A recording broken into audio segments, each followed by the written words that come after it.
5, 4, 3.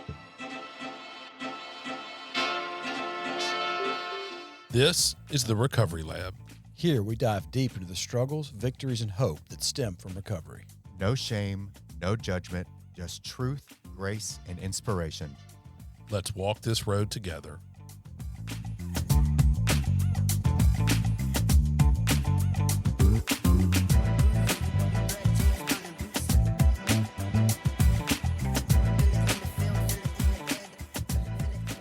All right. Welcome back. Episode 117, Recovery Lab. I'm David Sugg. I'm Daniel Anderson. And we are here with Don Horn. Super pumped to have you on there. I meet some people sometimes that I'm happy to meet and I like what they have to say, but then I meet some people that really light up a room when they come in. I just enjoy it. And you're one of those guys. You're one of those people. It's like, here comes Don. Let's have a little fun. I really appreciate you being around. I appreciate you coming on the show. I think we got some really cool stuff to talk about. Thanks a lot. How's your summer been so far, man? Oh, very good. Very hot, but Yeah. very good. What you been up to? Working a little, going to a few meetings, playing a lot of golf, and staying sober. Is your work just your TikTok studio? Because what have you got? Like how many followers? How many likes? I mean, we're talking millions of reactions, 80,000. I mean, it's a big deal. So are you just going to work for that, or do you actually do some stuff there? It would seem so. Yeah. But no, I actually do some stuff. Now, people will argue with that, but no, and it is our little studio, but these things only take about 4 or 5 minutes and we're done, and we do it in a back hallway, and it's pretty fun, and it's not directed at anything. We just have fun with it, you know. And Laughter's good medicine. yeah, man. it's the best medicine. It is. So tell me, where are you originally from? I'm from this area. Okay. Born and raised in the Jackson metro area. Haven't moved away for any length of time. I was in the military for a while and got to spend a few months here and there, the Middle East, Japan. But this is home. Always has been, always will be. Well, we're glad you hung around, man. Yeah. You got a lot of good stuff to offer. I got to know, though, is the TikTok stuff, is that a cover for some grief and some serious stress that you deal with in the ICU? Is it just like, have you got to do something to keep levity up? Have you got to do something to keep some smiles up? Because the job is stressful, or are you just that gregarious and happy to be there? No, it's just good fun. Yeah. No, has really, no, it's nothing like that. It's just an idea will pop into my producer's head. Mia. Yeah. Can we get a pan of the sweet producer Yeah, who's here, let's, making sure we don't do anything silly? Well, let me pull it down here. There we go. Hey, Mia. Yeah. She's And over here with a water gun in case we just Behave today. No, it really is. You know, she'll have an idea and she'll go, "Come here, stand here, say this, walk this way, turn your head this way," and then boom, it's done. That's awesome. And then she puts it out there, and I don't do TikTok or Facebook or any of that stuff. My wife does, but then somebody will come back and go, "Man, did you see how many followers you had?" I said, "I hadn't even seen the TikTok." Yeah. You know, so. My wife and I got on the other night and just we sat there, and we normally watch The Office while we're eating dinner. We just sat there and watched like 35 minutes worth of this stuff, just going through. It was hilarious. A lot of it's really, really funny. It was just really had fun. So I'm glad you're doing it. Yeah. So we talked a little before the camera's on. I think March 20th, 2017. Yeah. And you were telling me a little bit about what January and February was like. You want to tell everybody else what that was like? Yeah, those were pretty dark months, and not just because the days were short, but my drinking had spiraled out of control, and my wife asked me to leave the house. So I was out of the house mid-February, and which at the time I was so delusional, I was thinking that's where I wanted to be. I wanted everybody to leave me alone. My wife and I were talking about getting a divorce. And that's where we were up until, a few weeks later when, boom, reality tapped me on the shoulder. And it became clear that if I kept going this way, I was going to die in a lonely old man, Mm-hmm. you know, and I just didn't want that. Yeah. So that's when I started calling around, looking for help. What'd you find? Huh? What'd you find? I found my old sponsor who I'd ran into and met a couple of years before in I guess you could call it a failed attempt. It really wasn't even an attempt. It was just, I'll go to AA, prove to everybody I could quit drinking for a little. Yeah. Quit drinking for a little while. And I proved to myself then that, you know, I wasn't an alcoholic because I did not believe alcoholics could stop drinking for 3 months. Yeah. And, but I'm here to tell you, they can. Yeah. And, but I went back and, of course, it got progressively worse, just like we learned in AA. And it's got to a point where my wife and I couldn't live with each other. She couldn't live with me. I didn't want to live without drinking. And those two things were like oil and water. And, but luckily, you know, it was tough love, and I didn't even know it was happening, you know. But she stuck by me. She wouldn't let me back in the house anytime soon, but she stuck by me. Yeah. And went to outpatient rehab for 12 weeks. Okay. Hooked up with my old sponsor before that, and then things started happening, you know. Did you learn a lot during that 12-week period, or was it just kind of just going through some motions, or a little of both, or what? I learned a little bit about the science of alcoholism and addiction. With your medical background, and some things start to click? Yeah. Yeah. You know, and, you know, I think it was Father Martin. We saw a film on him, and he really had a handle on it. You know, he knew what was going on. But as far as reconnecting with the God of my choice and understanding and actually connecting with people, no, I got all that from AA. You know, it was a good dry out period. Yeah. You know, because I was held accountable. You know, I would go and, you know, if my color was orange, then I'd have to go pee in a cup that night of, you know, rehab. And you never know when that was going to happen. Like one week I did it 3 times in a row. Then I went like 2.5 weeks without having to do it. So you never really know. So you had to, if you were in there and didn't want to waste your money, I guess, or your insurance, you need to stay clean. But after a few weeks, you know, I wanted to. Didn't know why. I knew I needed to prior to that, but I don't know when the big light bulb came on that said, hey, man, I want this for me.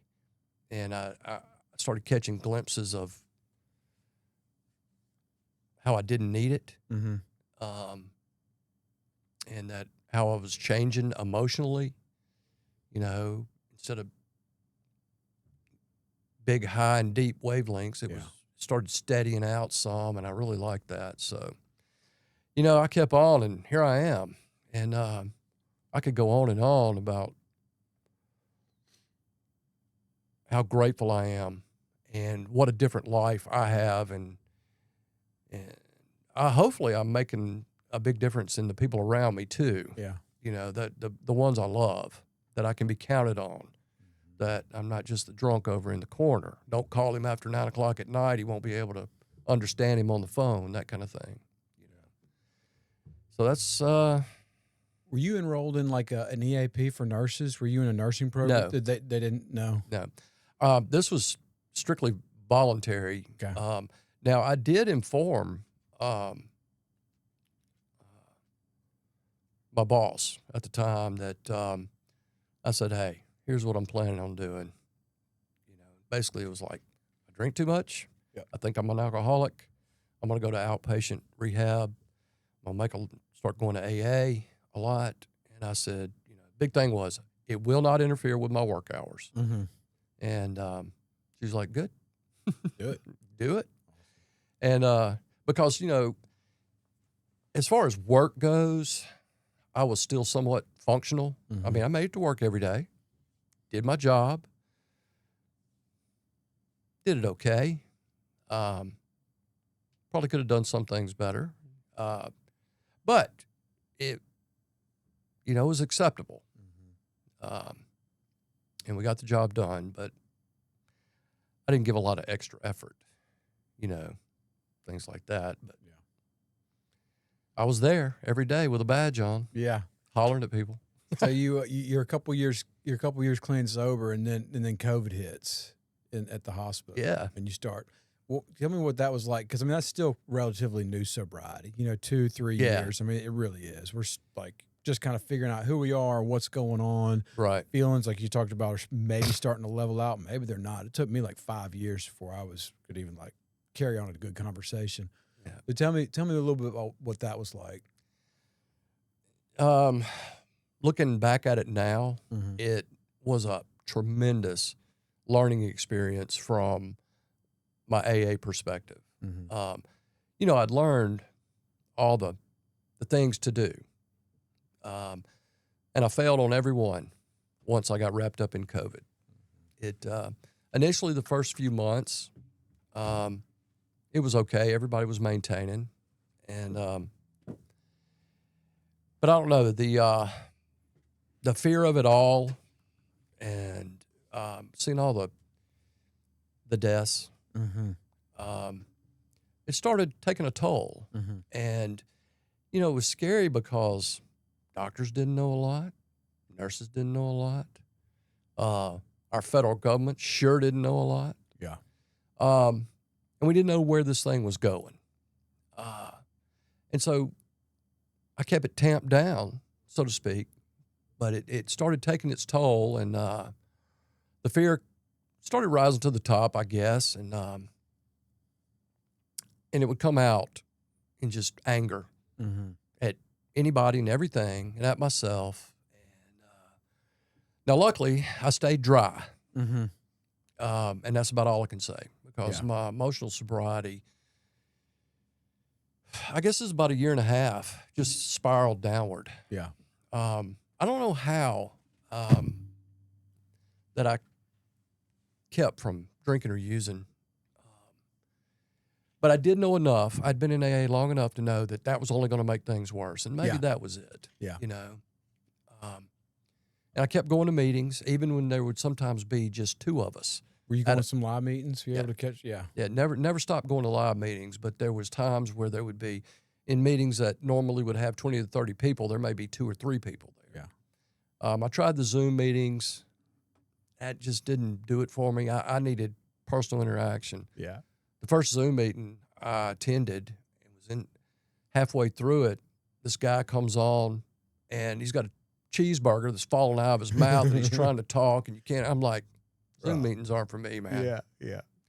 So, but somehow slowly I climbed out of it, and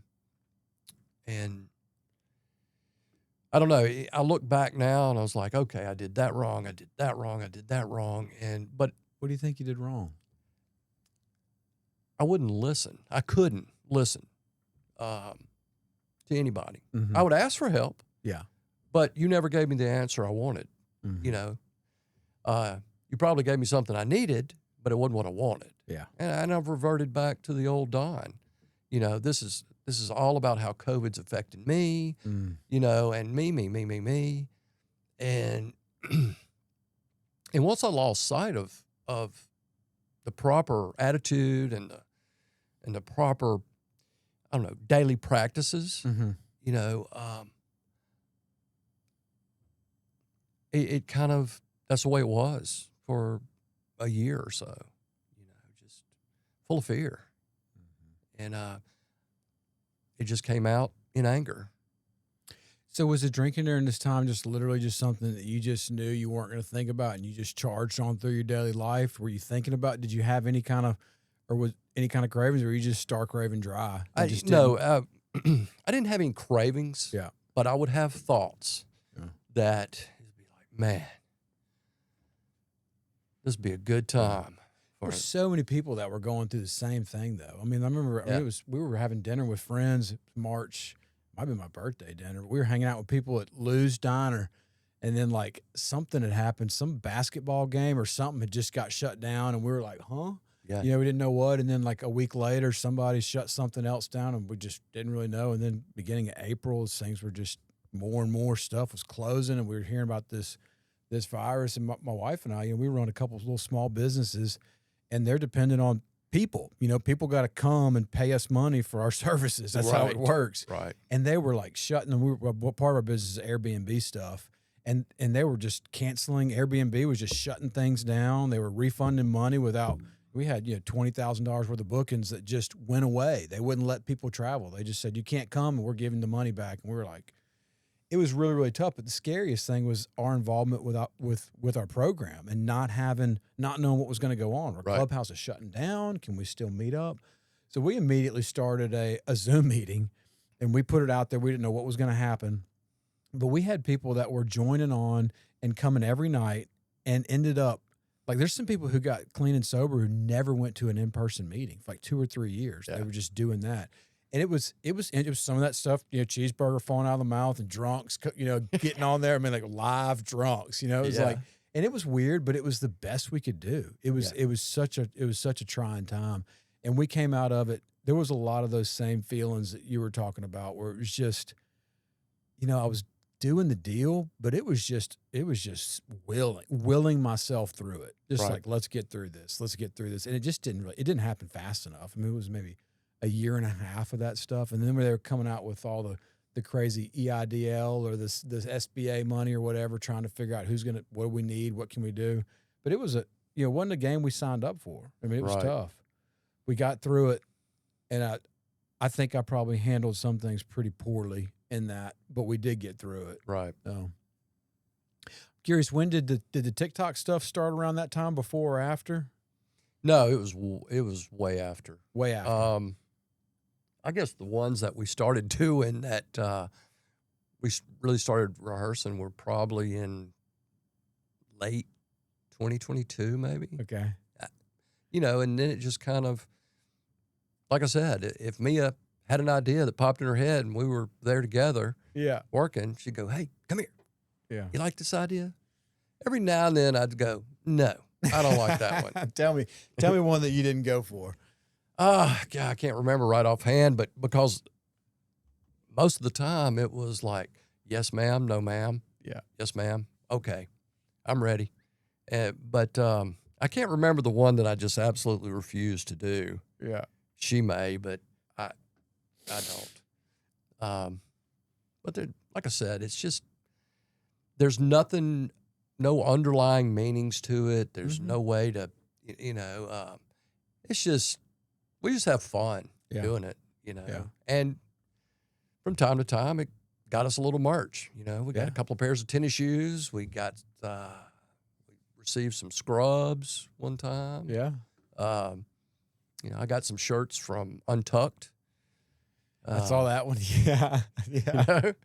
But it was, 2 of them didn't fit, but that was okay. One of them does, and I like it. Nice. Whenever you're doing them, there's a saying and so the club that we're both in, Rule 62, don't take ourselves so seriously. Are there times where you're just like, look, I'm just not going to take myself so seriously. I'm just going to jump into this thing, or does that happen naturally for you, or are you just No, I tend to overthink most stuff. Wait a minute. What do you mean by that? What do you overthink? Yeah. Yeah, that. Exactly. Yeah. But no, Mia will just have an idea, and I'm like, well, what if I do this? And what if and she goes, just do what I'm asking you to do. We don't need to do it. I was like, yeah, you're right. Good job. No, I lost my train of thought now, kind of like I am in a meeting. Yeah. Yeah. So tell me, what are some of the good things you've been into since 2022, since kind of getting out of the dark spot, and what now with this full recovery life kind of looks like?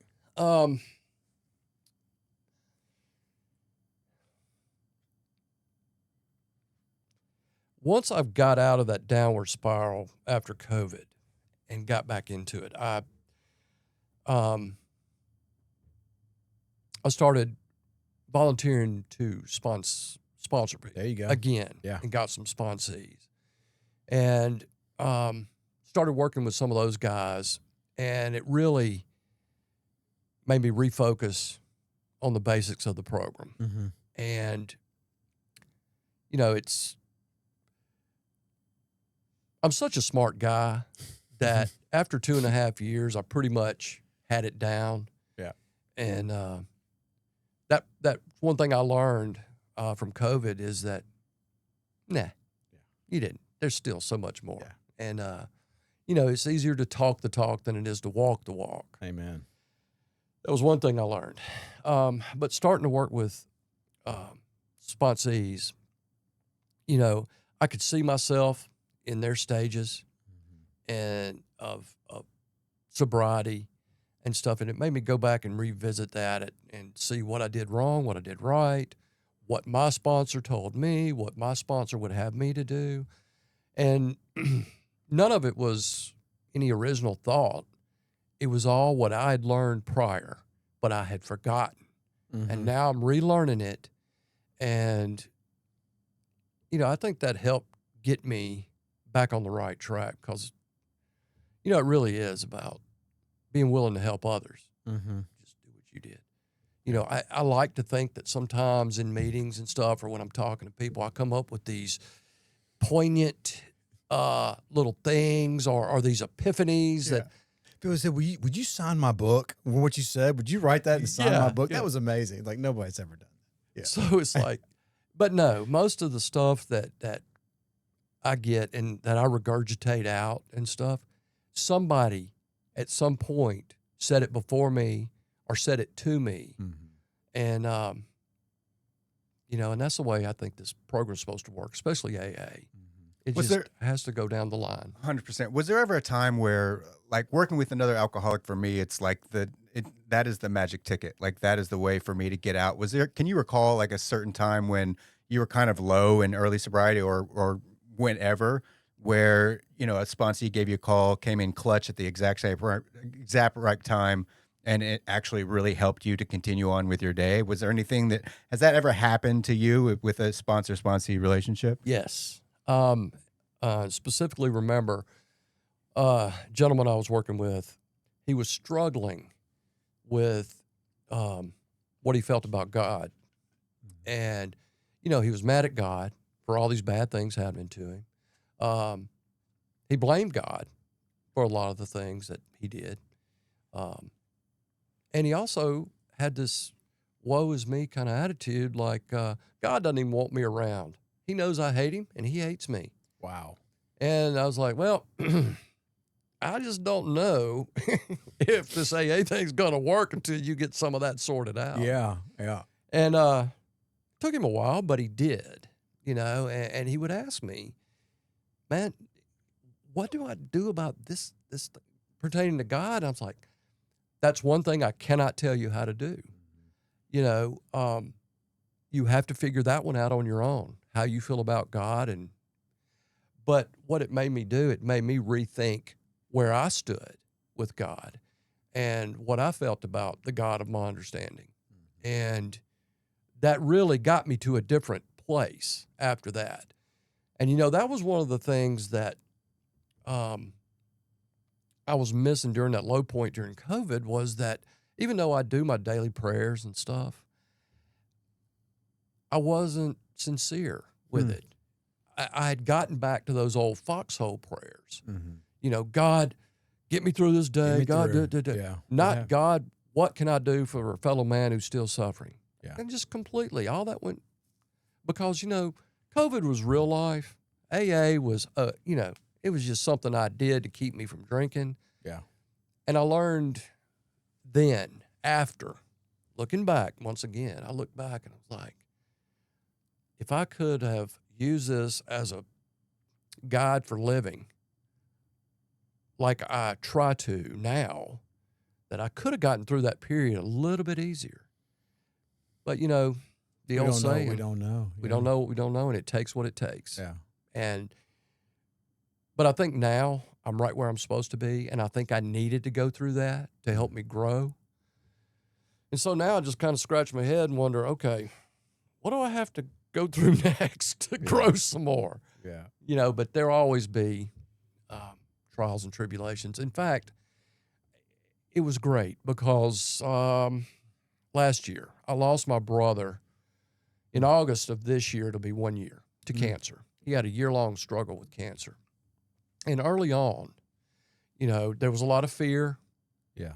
And after about 3 or 4 months, the writing was on the wall. And that's one case where being knowledgeable of medical stuff was kind of a downer. Not cool. Yeah. Because he would have me explain reports from the doctor. And, but we fought it hard. And I told myself early on that I said, this is not about me. This is about helping him get through this or get to the end as good as we can get there.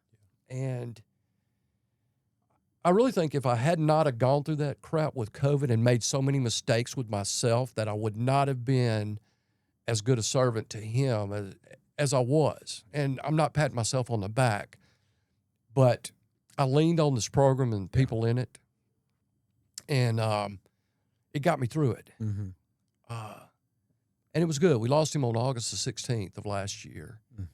What was his name? Mickey. Little brother? Big brother. Big brother. Big brother. Oh, man. But that whole year, we had a chance to reconnect. If I was in town, I would spend an hour or two with him every day, going over his medicines or whatever. In fact, he fired his home health nurse 2 weeks Hired after you. she started. And she's like, I don't need you. Yeah. I've got this guy, and he's free. Yeah. So, and but that was great. We reconnected.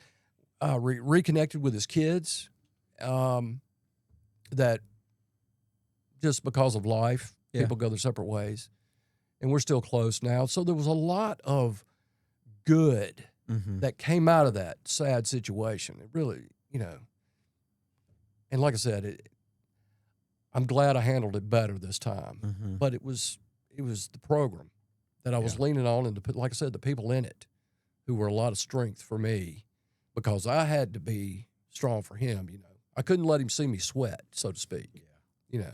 But it's all good. And, you know, that just one more thing that makes me so grateful to be a part of AA and be in recovery. Yeah. I mean, hard times used to just crush me. Hard times just used to make me run to the bar, run out. I mean, I couldn't tolerate them. I had to escape. And now, like, getting through them, I might not be looking like I'm doing a good job, but I get through them. I do it the best I can. And then I come out of it, and it's like I have those situations where I'm standing on that stuff. I'm able to really learn from it. Like, you know what? I went through that dark time where it seemed like it was never going to end, and now I'm able to emotionally handle this in a different way, or show up for somebody that I never would have showed up for before. I mean, none of my growth has happened on winning streaks. It's always happened on just like darkness and hard stuff.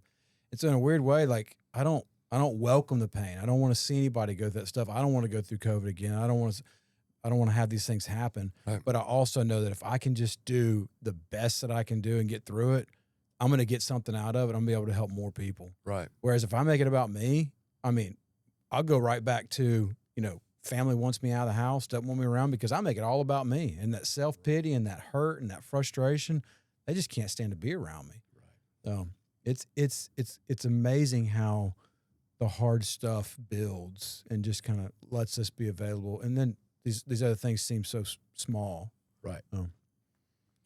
Glad you were able to get to spend that time with them. Yeah, really. It was great. It was really great. I look back on it, I don't have any regrets as far as our time spent together. You mentioned your relationship, your spiritual relationship. You grew up around here, and we're in the buckle of the Bible Belt. Tell me, did you grow up in church? Yeah. Was it fun? Was it amazing? Good times? Yeah. In fact, I grew up in one of the church where we go to a couple of meetings. Yeah. And then, of course, college and early adulthood, kind of got away from it for a while. Yeah. Got back into it when my daughter was small. And now I'm back into it. Yeah. You know, and especially now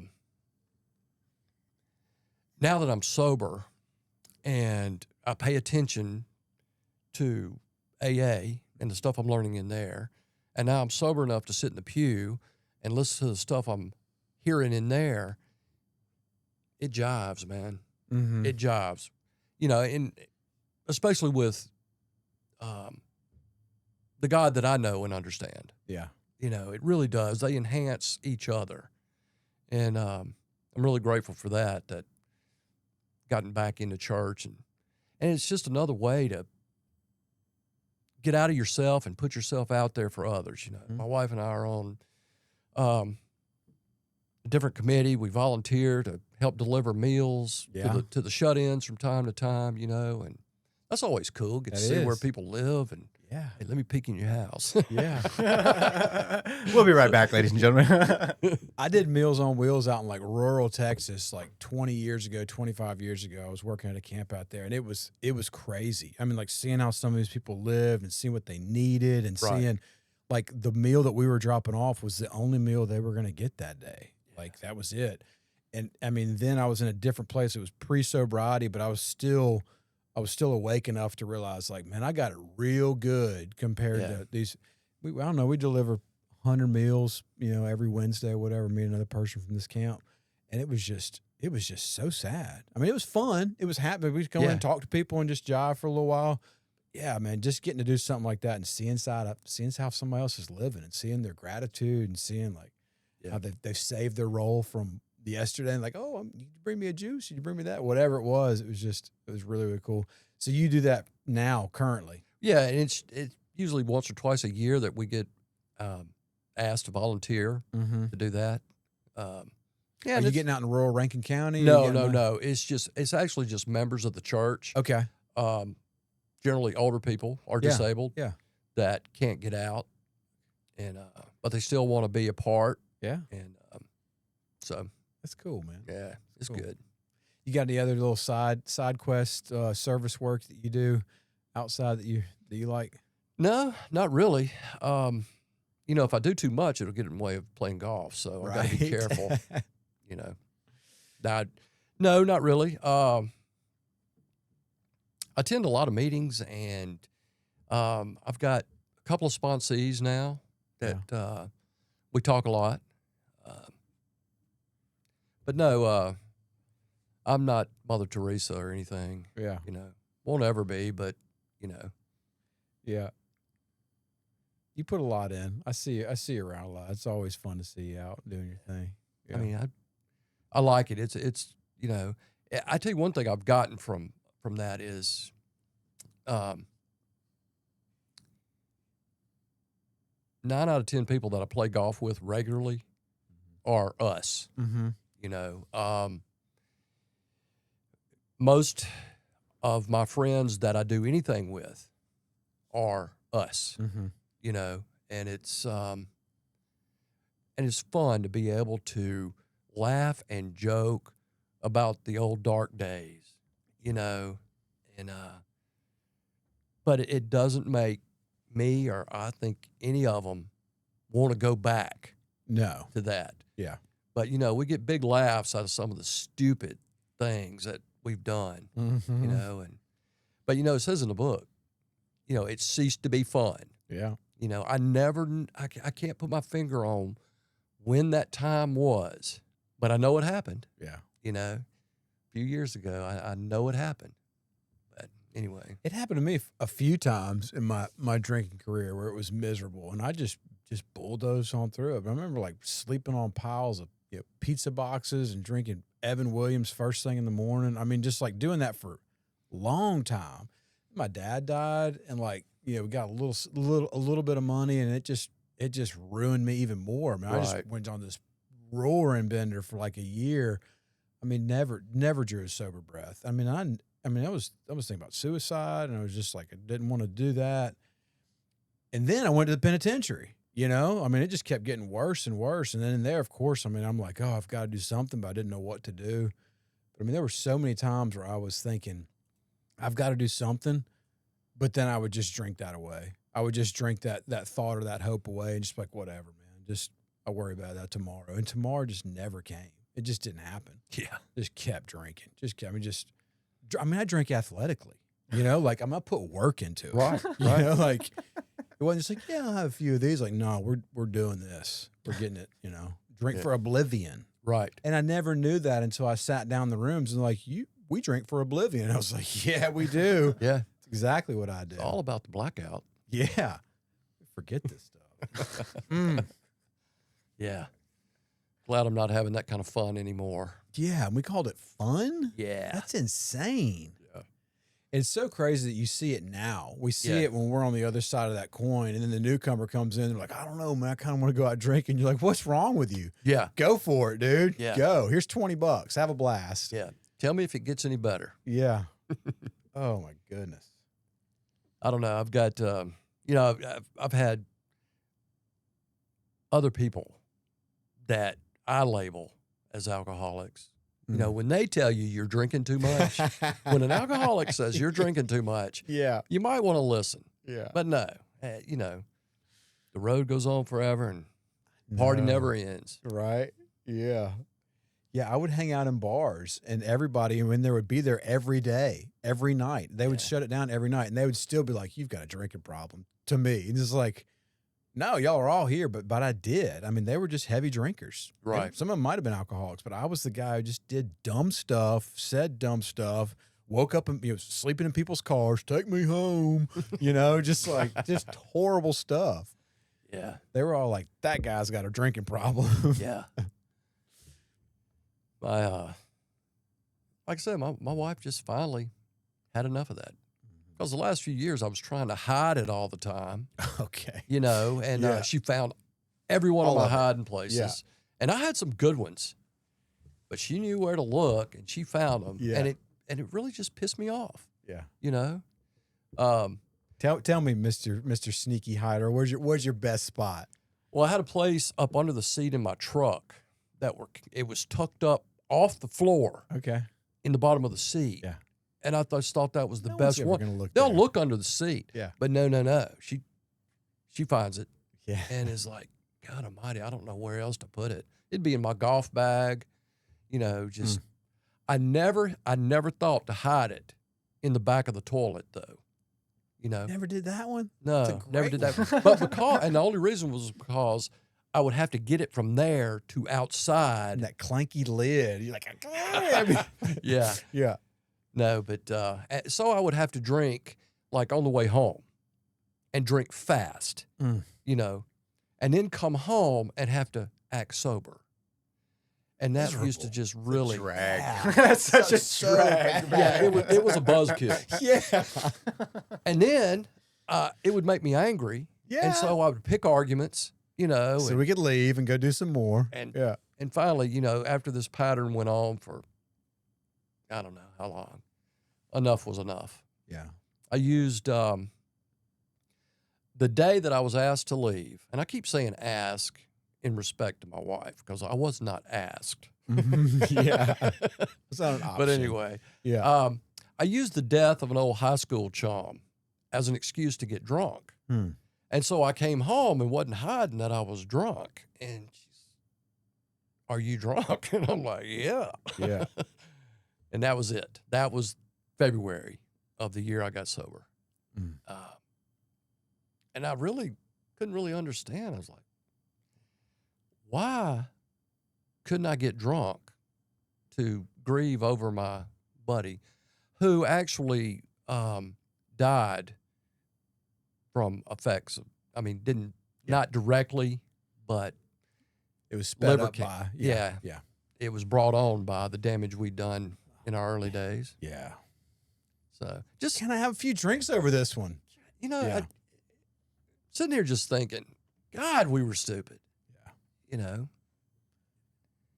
And the excuses we made they sound so ridiculous to normal people, don't they? Mm-hmm. They do to me right now, and I'm not even normal yet. Right. Yeah. Yeah. My dad passed. I showed up.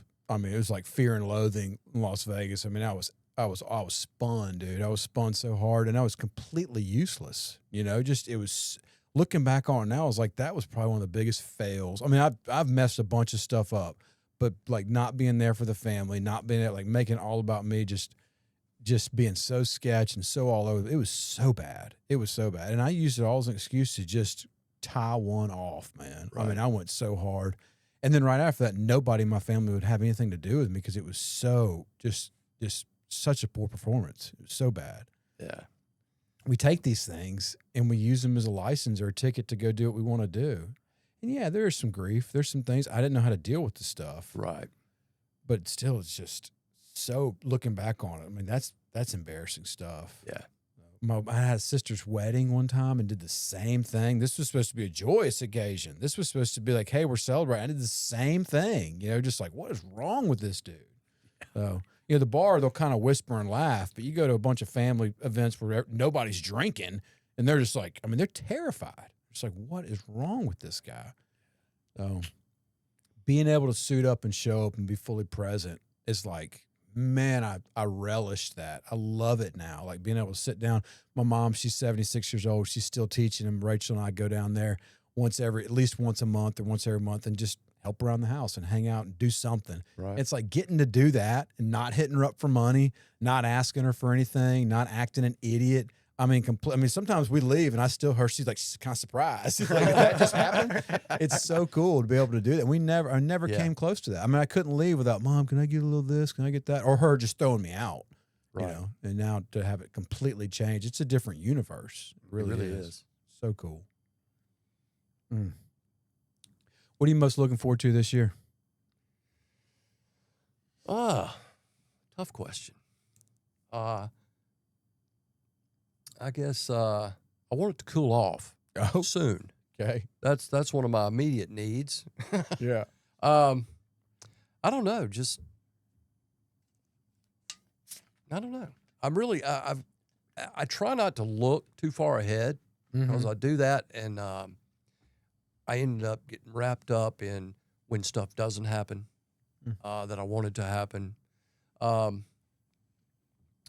don't know. I'm really trying hard just to live it day by day. Whatever comes will come. Got some projects that I've got to do around the house that I'm not really looking forward to. Yeah. But your wife's looking forward to having them done? yeah. Yeah. Happy wife, happy life, bro. And so I've been putting them off for quite a while. In fact, the last couple of days, I've had good excuses not to get started on them. Yeah. But other than that, it's just living life, man. Yeah.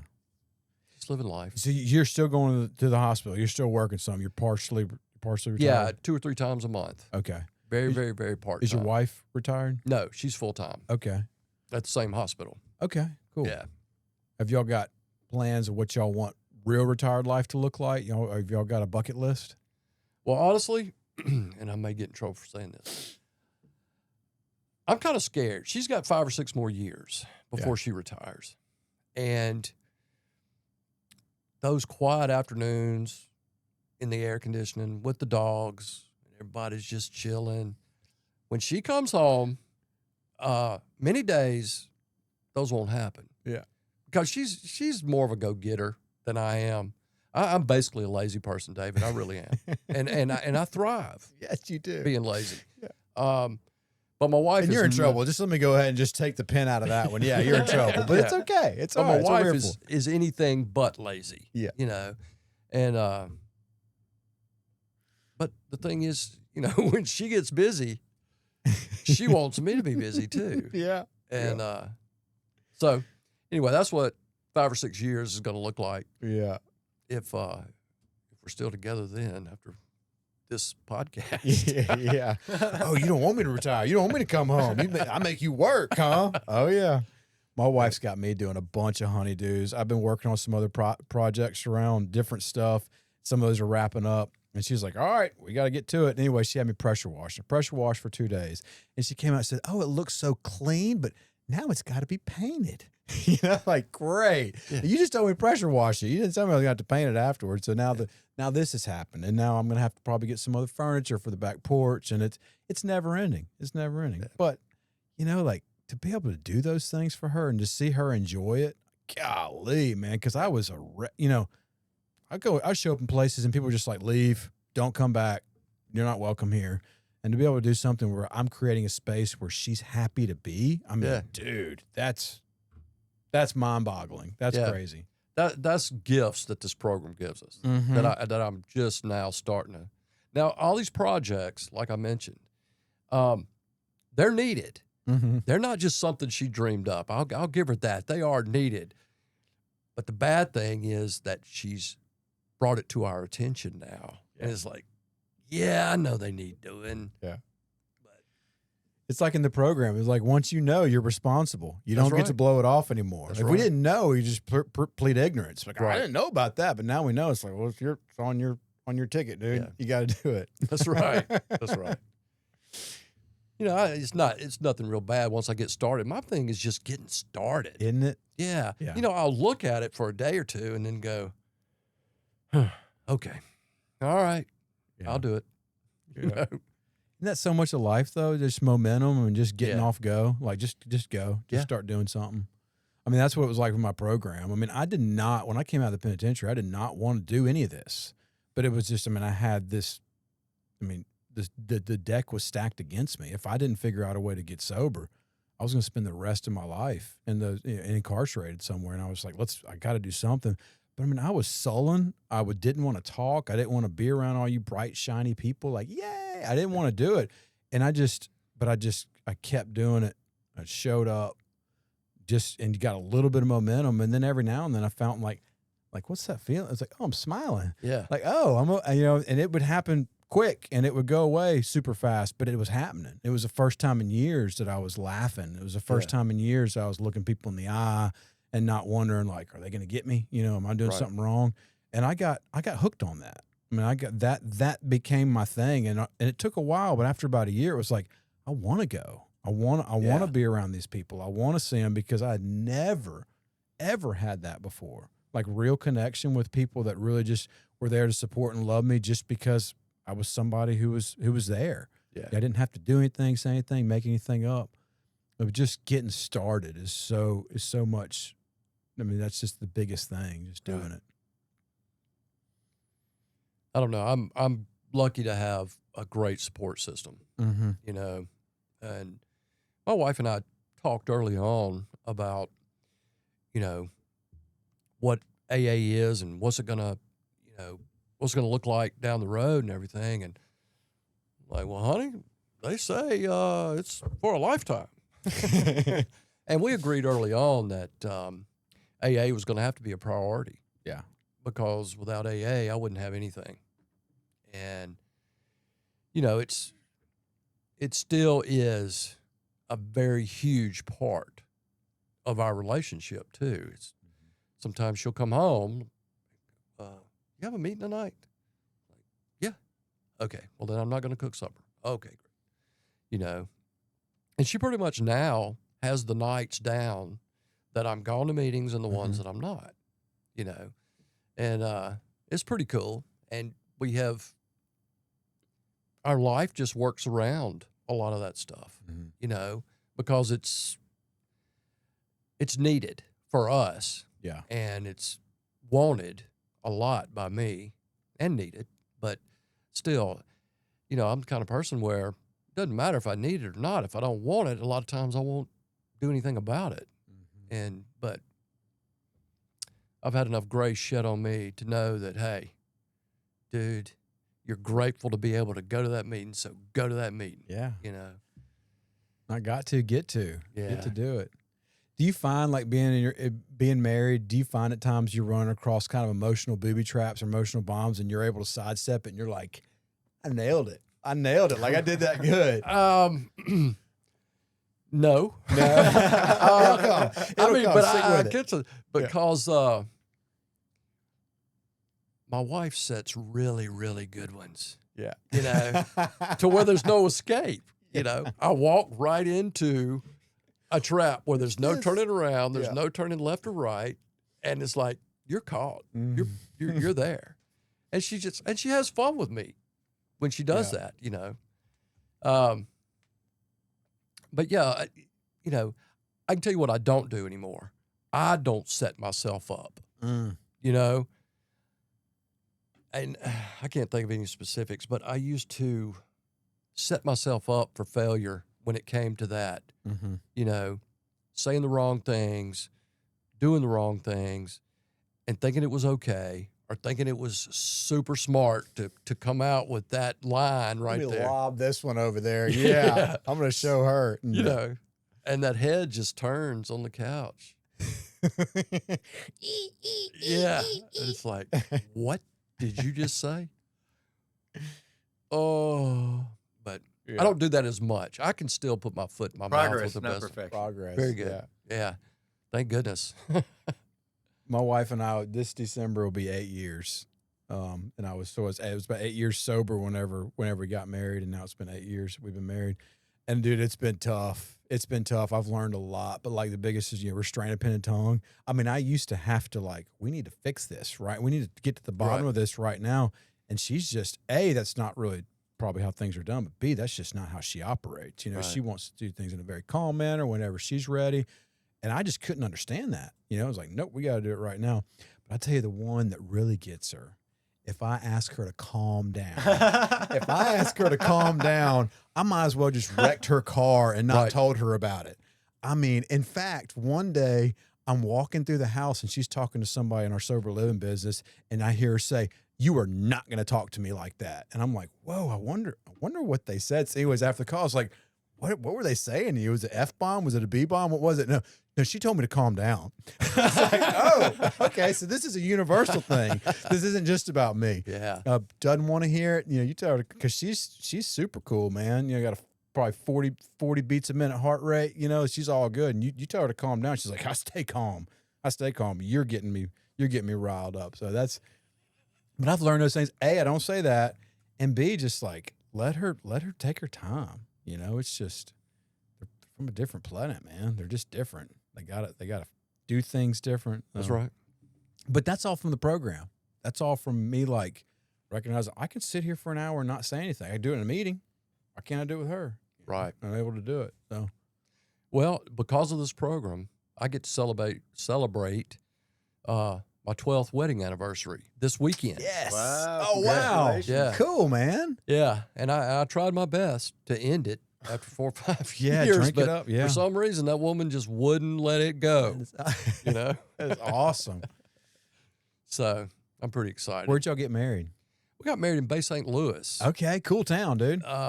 It was not either of our first marriages, so we got married in the backyard of an Airbnb in Bay St. Louis. Yeah. And it was really cool. Yeah. We had a good time.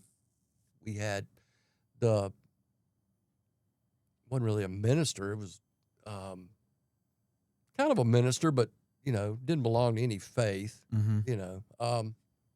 What do you call that? What word am I looking for? An officiant? Yeah, but it wasn't like the JP. Yeah. Yeah. Come on in here. We're going to get this thing done.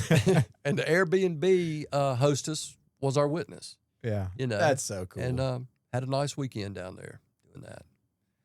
12 years of bliss, honey. Yeah. Yeah. Rachel and I got married at the Fairview Inn. So did we. Yes. Yes. Like a Jackson fave. That's cool. It's just close family. I mean, her family, she had about 8 people, and then my family, we had maybe 15 people. It was during Christmas. It was a couple days after Christmas. The place was decorated, but it was small. It was quiet. Yeah. We had a lot of fun. It was just a lot. Glad I got to do that. Yeah. What are y'all going to do to celebrate? Actually, I think Saturday we are going to Biloxi. Okay. Just for the day. Actually, because the TV I mentioned to you, Eesh. we can't find a way to get it returned online. Oh, you get to drive it down? We're going to drive it down to Keesler, to the base Here's exchange. your broke TV, y'all. Yeah, here. Happy anniversary to me.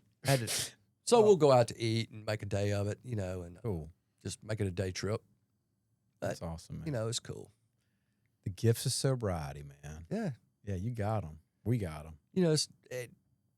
Neither one of us are really ticked off that we have to drive to Biloxi. It's like, hey, we'll make a day out of it. Yeah. We'll go eat, and we're down there enough to where we know a good many good restaurants down on the coast. And so it's no big deal. We'll go. we'll celebrate our anniversary. Have a go out to eat somewhere down there. Yeah. After we unload the broken TV, Mm-hmm. you know. That's cool, man. I look forward to watching, keeping up with you, seeing what you're up to. Just getting to share space with you is always fun, man, whether it's in a meeting or out in public or whatever, and getting to have you in the studio has just been awesome. I'm super, super excited now we're going to get to watch some more TikTok videos because they really are. Seeing my buddy out there doing those, it's just fun, man. It is fun. It really is, yeah. You know, I hope that just keeps, I hope you keep having fun doing that. That's well, what thank you for having me today. It's been a pleasure. Awesome. You know, Thank I've you for enjoyed coming it. on. We can't do this without guests like you. So really, I appreciate you coming on. If you guys enjoyed this podcast, please like, share it with your community. Message us on Facebook. We got a website. This is recoverylab.com. We are eager to hear from y'all. And thank you, Don, so much for coming on. Thank and you. Mia for keeping us in the ditches. All right. That's all we got. Thanks, guys. Thanks.